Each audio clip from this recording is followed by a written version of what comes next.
No geos, we drag the gia. What is that new opening line? I'm feeling worldly today. I can tell.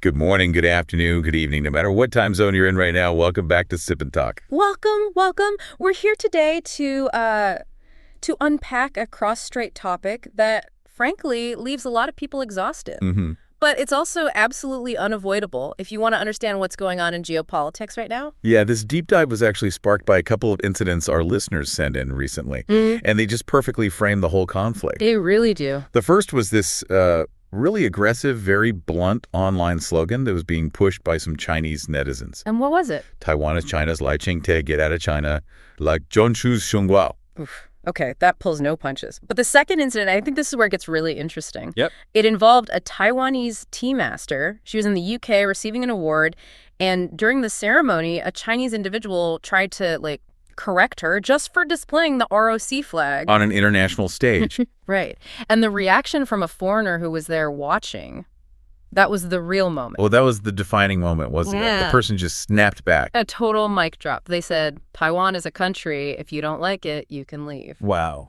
And you're right, Sip and Talkers. These aren't just, petty little squabbles. No, not at all. These incidents, they reflect a fundamental, massive cognitive collision.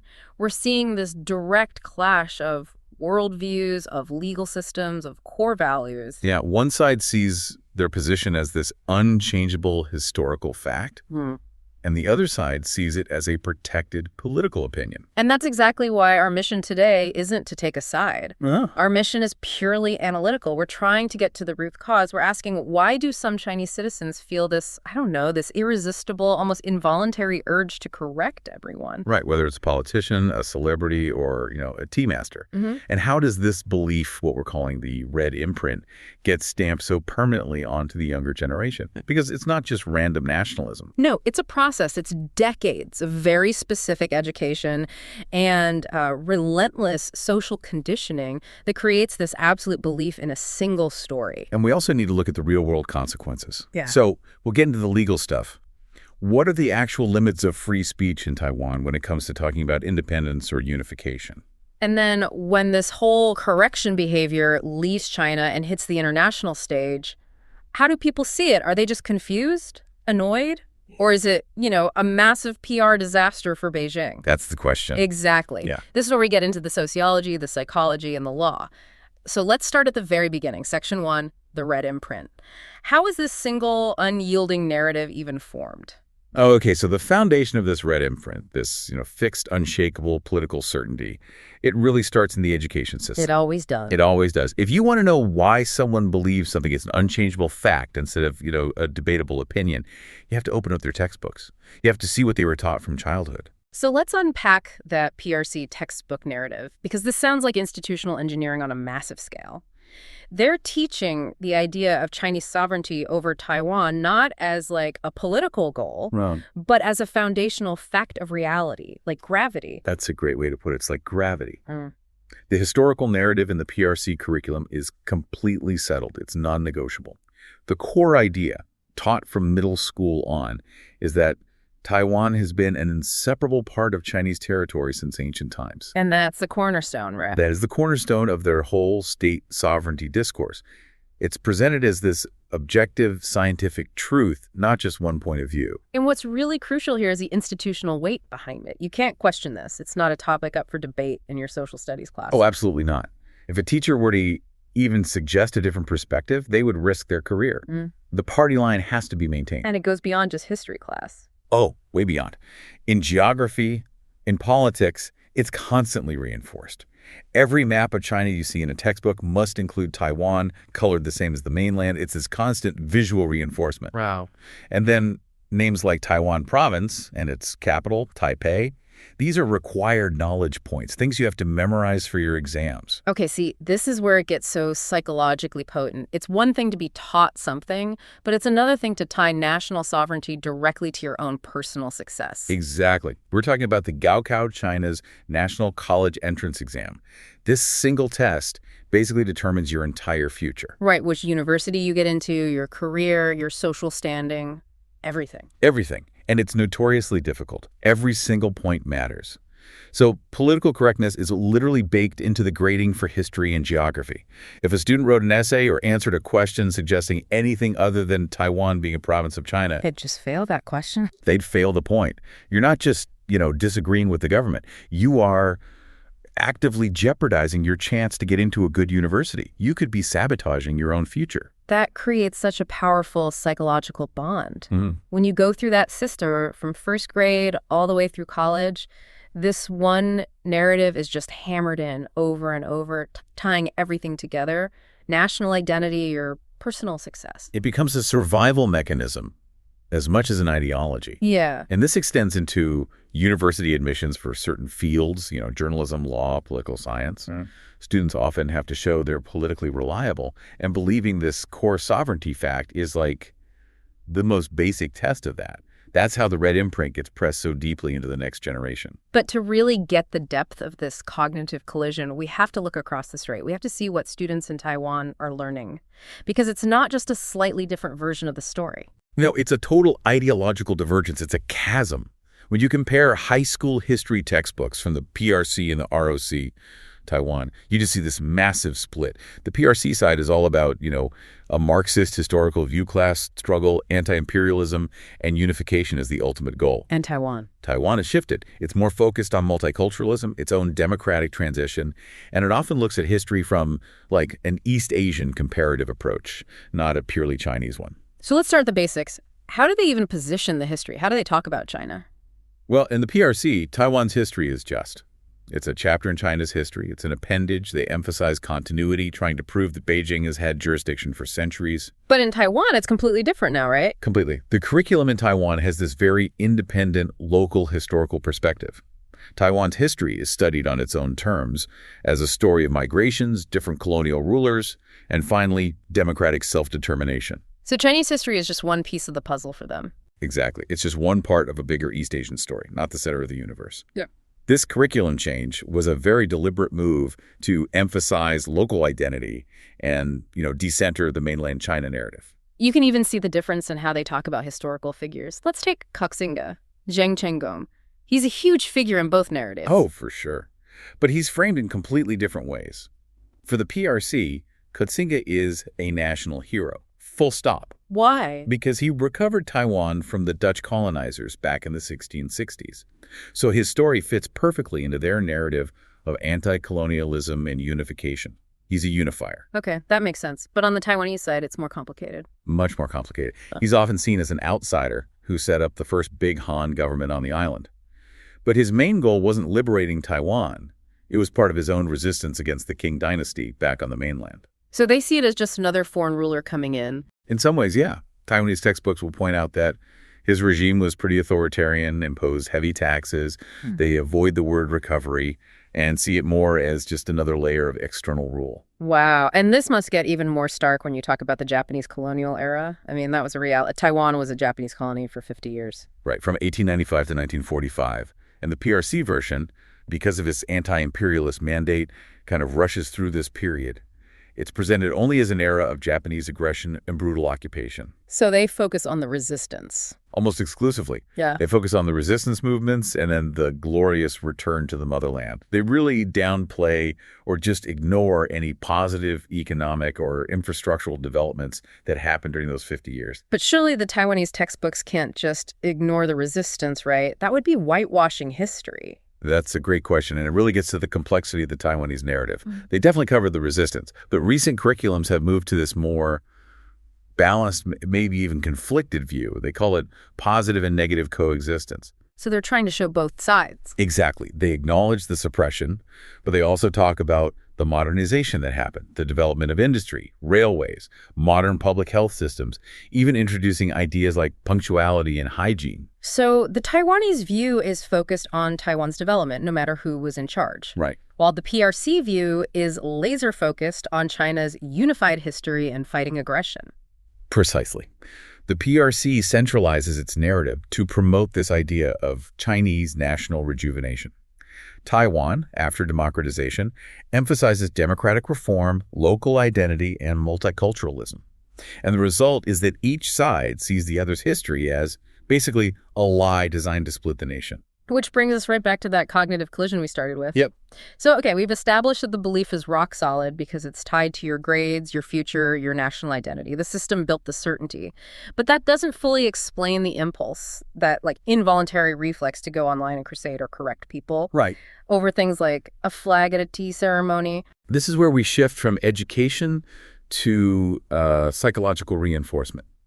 What we're seeing is a mass social phenomenon that you can actually analyze through the lens of classic conditioning. It's like Pavlov's experiment. The Pavlovian correction mechanism. Exactly. In the Chinese digital world, correcting people becomes this automatic conditioned reflex. It's a habit loop. Okay, so let's break down the habit loop for everyone listening. Stimulus, response, and reward. What's the stimulus? The stimulus, the bell, in Pavlov's case, is seeing anything that's perceived as a political slight. The most common trigger is seeing disgrace to China, or Hua, or any symbol of Taiwan independence, like the ROC flag, a celebrity posting the wrong map. Any little thing that goes against the official story. Any little thing. And it triggers this immediate, almost physiological surge of patriotic duty. Which leads to the response. The act. The action. The individual rushes to crusade or to jump. This is the immediate aggressive online response. They leave angry, often identical comments, they mass report the content, or they launch these coordinated digital attacks. It's like a spontaneous online mob. Driven by this perceived patriotic duty. And then comes the most important part, the reward, the food. This is what reinforces the behavior and turns it into this addictive loop. So what's the reward? It's systemic. First, you get official endorsement. When these crusades happen, state media like People's Daily or CCTV will often praise the action as being super patriotic. They might even run news segments about it. Wow. And second? Second, and this is huge, there's the social currency.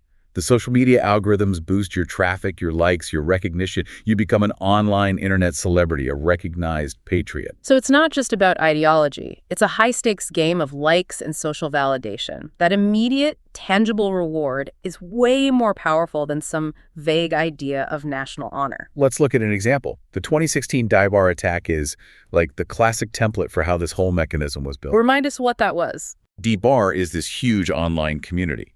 They organize netizens, what people now call the Little Pink, to basically climb over the Great Firewall and flood Taiwanese media pages with pro-China comments and slogans. And at first it was just a grassroots thing. It was grassroots and chaotic, yeah. But then state media endorsed it. They praised the sense of national mission and the positive energy of the youth. And that official stamp of approval turned what was basically trolling into a state-sanctioned template for future attacks. Exactly. The behavior was rewarded, so it was repeated. Against brands like H&M, against celebrities, you name it. And then there are darker examples. For sure. Look at the Kochuan Yao incident in 2019. He was an exchange student in the mainland. And he was reported by fellow netizens for supposedly pro-independence posts he made on his personal social media back in Taiwan. And what happened? How did the system react to the reporting? The official media publicly praised the people who reported him. They encouraged continued vigilance in reporting.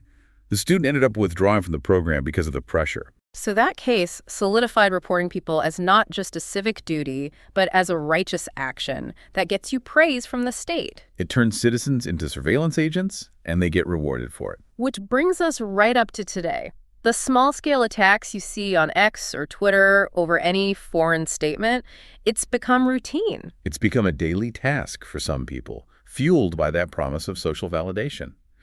This collective conditioning has created an environment where correction is normalized, it's expected, and it's highly rewarded. It's not just patriotism anymore. It's a social system that works. Okay, so we've established the red imprint, this deeply conditioned, institutionally reinforced belief system.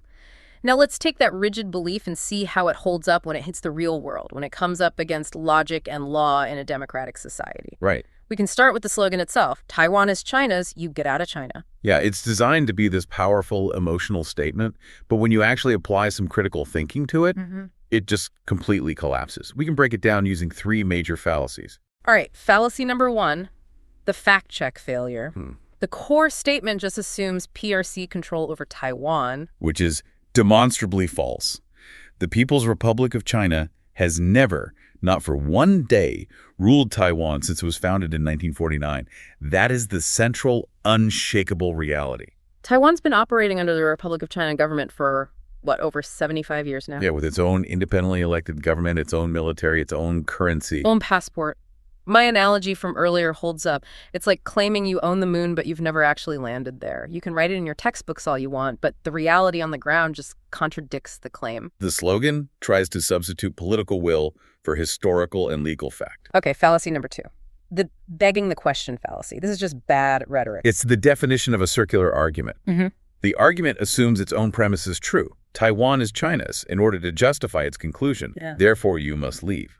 Right, it doesn't offer any proof. It's just saying, because I say A is true, you have to accept the consequences of A. It's not a debate, it's bullying. It is, accept my premise or else, which leads to the third fallacy, conceptual confusion. The word China itself. It's deliberately ambiguous. When the slogan says Taiwan is China's, which China are they talking about? Is it cultural China, geographical China, or is it strictly the political entity of the People's Republic of China? And it intentionally blurs those lines. Taiwan's identity today is so multi-layered. You have indigenous peoples, different waves of Han settlers, Japanese colonial history, the post-1949 migration, the democratic transition. Exactly. And trying to cram all that into one single politically defined China just ignores the reality on the ground, especially when polls consistently show that over 60% of people in Taiwan identify primarily as Taiwanese, not Chinese.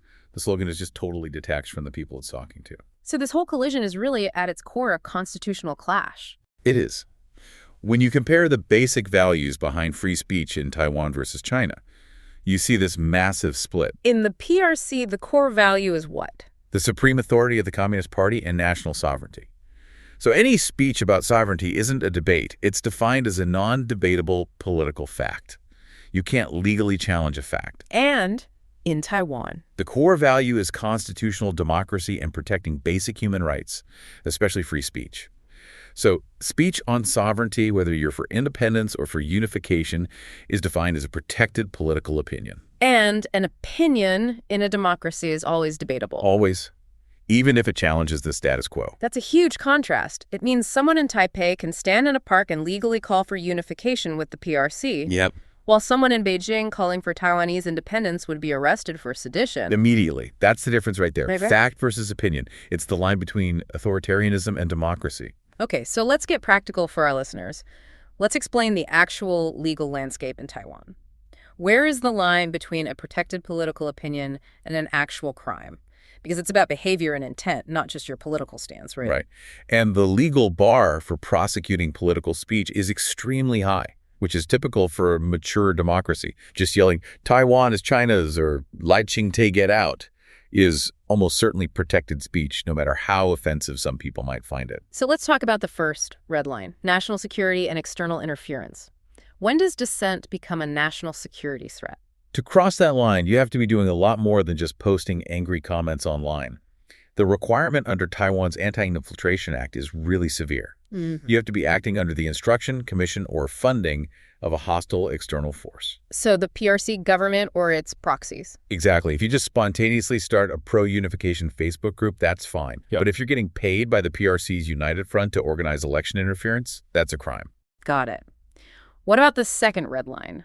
Personal attack and defamation. This is where a lot of these online fights end up. So there are two main ideas here. First is defamation, which means spreading untrue facts that damage someone's reputation, like making up a specific story that a politician took a bribe. But harsh political commentary is almost always protected. And what about just pure insults, like the slogan telling someone to get out? That would fall under public insult. But Taiwan's courts have a long history of protecting even really heated political debate. While a phrase like get out of China is a personal attack, the courts often see it as protected political ranting rather than a criminal insult. So the courts basically say, look, politics gets ugly and we can't criminalize every mean thing someone says in anger. Pretty much. It shows you just how broad the protection for free speech is there. Finally, red line 3. Threat of physical harm. This one seems pretty straightforward. It's the clearest line. This is defined under the criminal code. You have to communicate a direct threat to someone's life, body, freedom, or property that makes them genuinely fear for their safety. Like saying, I'm going to kill you, or I know where you live. Exactly.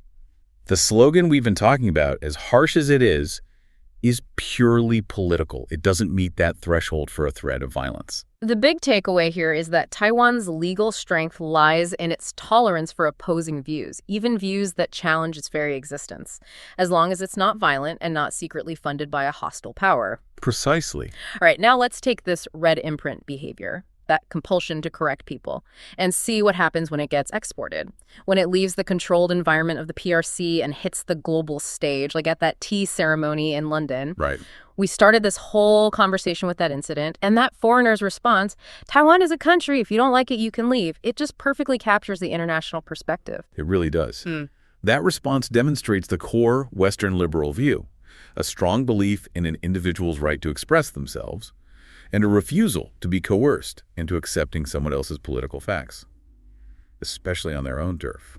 So why do you think people in, say, the West find this compulsion to correct so confusing? I mean, why would you care so much about a tea master's flag? I think it boils down to this difficulty in separating politics from everyday life and commerce. In most international societies, people just can't grasp why a tea master or a clothing brand or an NBA player has to publicly declare a position on sovereignty just to do their job. Yeah, the idea that your business has to be held hostage by hypersensitive politics is just baffling. It's baffling. And it also feels like a violation of free speech. From a Western perspective, when you aggressively correct someone's nonviolent expression, you're seen as infringing on their basic right to have a different opinion. It looks like bullying. When someone says, if you don't like it, leave, they're essentially saying your domestic rules don't apply here. That's exactly what they're saying. But that initial confusion can quickly escalate into outright revulsion, what some people call the wolf warrior effect, when that correction turns into an organized, coordinated online attack. Right, when it moves beyond one person's comment to a full-on digital crusade. When you see the DDoS attacks, the spamming, the orchestrated boycotts, international observers just see that as aggressive political bullying. And this is where the line between patriotism and digital authoritarianism gets really blurry for foreign media. Yeah, they rarely separate the actions of the little pink from official state action, do they?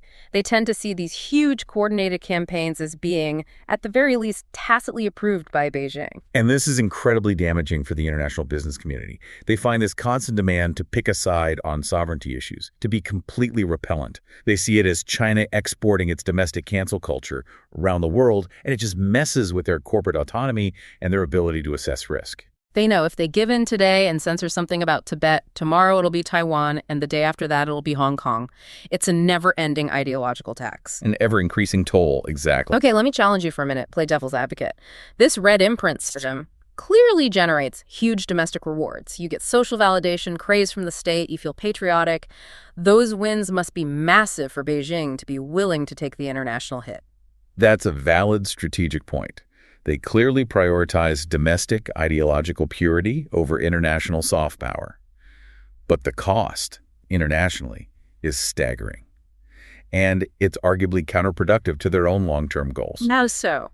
Well, this correction behavior isn't actually hurting the idea of Taiwan independence as much as it's damaging China's own international reputation. So how does that image shift actually look? The image of China in the international community is rapidly changing from, a rising economic power to a sensitive, overbearing, and unreasonable nation that aggressively tries to export its censorship rules. And that shift just guts its soft power. And the foreign media narrative doesn't help them at all. It usually ends up generating sympathy for whoever is being targeted. Exactly. International media usually focuses on three angles, and they're all damaging for Beijing. First, extreme nationalism. They criticize the government for stoking this nationalism at home, only to have it spill out and create these diplomatic fires abroad. Second, they focus on the exporting of censorship. Right. They frame it as China trying to use network bullying to enforce its domestic censorship on global platforms like YouTube and Twitter, which is seen as a threat to everyone's freedom of expression. And finally, they create victim advocacy. The stories focus sympathetically on the individuals or the companies that are being targeted. They're framed as these brave figures resisting authoritarian pressure. And that generates this profound global sympathy for anyone seen as standing up for Taiwan's autonomy or just for free speech in general. So basically, the harder the red imprint system pushes to correct the narrative internationally, the more the international community recoils and ends up sympathizing with the very people being corrected. It's an exercise in actively destroying your own soft power.